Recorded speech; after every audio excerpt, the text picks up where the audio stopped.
ಜೊತೆ ಇನ್ನೊಬ್ಬರು ನಮ್ಮ ಪಾಟೀಲರು AB ಪಾಟೀಲರು ಒಂದಾಗಿದ್ದಾರೆ. ಇದು ಭಾಳ ದೊಡ್ಡ ಶಕ್ತಿಯಲ್ಲಿ ಈಗ ಹಲವು ಸಮಯ ಸಮಾರಂಭಗಳಲ್ಲೇ ಸತೀಶ್ ಅವರಾಗಿ ಅವ್ರಿಗೆ ನಾವು ಕಾರಣ ಅನ್ನುವಂಥ ಮಾತನ್ನು ಇಬ್ಬರು ಹೇಳ್ಕೊಂಡಿದ್ದಾರೆ. ಮತ್ತು ಅದು ಭಾಳ ಮಟ್ಟಿಗೆ ಸತ್ಯನೂ ಅದ.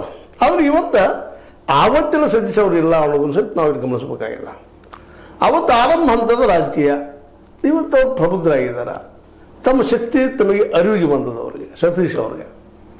ಇವತ್ತು ಯಮಕನಮರಡಿಯ ಮೂಲೆಗಳಲ್ಲಿ ಸಹಿತ ತಮ್ಮದೇ ಆದ ಛಾಪನ್ನು ಮೂಡಿಸಿಕೊಂಡಿದ್ದಾರೆ.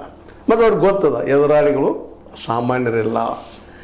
ಇದೆಲ್ಲ ಕ್ಯಾಲ್ಕುಲೇಷನ್ ಮಾಡಿನ ಅವರು ಹುಕ್ಕೇರಿ ಭಾಗಕ್ಕೆ ಕೈ ಹಾಕಿದ್ದನ್ನೋದು ಅಷ್ಟು ಸತ್ಯದ. ಯಾಕಂದ್ರೆ ಕ್ಯಾಲ್ಕುಲೇಷನ್ ಮಾಡೋದ್ರಲ್ಲೇ ಇವತ್ತು ಈ ಜಾರಕಿಹೊಳಿ ಸಹೋದರರು ಭಾಳಷ್ಟು ರಾಜಕೀಯವಾಗಿ ಮುಂದುವರೆದಿದ್ದಾರೆ. ಅದಕ್ಕೆ ಇವತ್ತು ಈ ರಾಜ್ಯದ 2ನೇ ನಂಬರ್ ಇರುತ್ತಿರುವಂತಹ DKC ಅವರಿಗೆ ಪ್ರತಿಸ್ಪರ್ಧೆಯನ್ನು ಹೊಡ್ತಾ ಇದ್ದಾರೆ. ಅದು ಹುಡುಗಾಟ ಅಲ್ಲ, ಸುಲಭನೂ ಅಲ್ಲ. ಅದನ್ನು ಇವತ್ತು ಮಾಡ್ತಾ ಇದ್ದಾರೆ.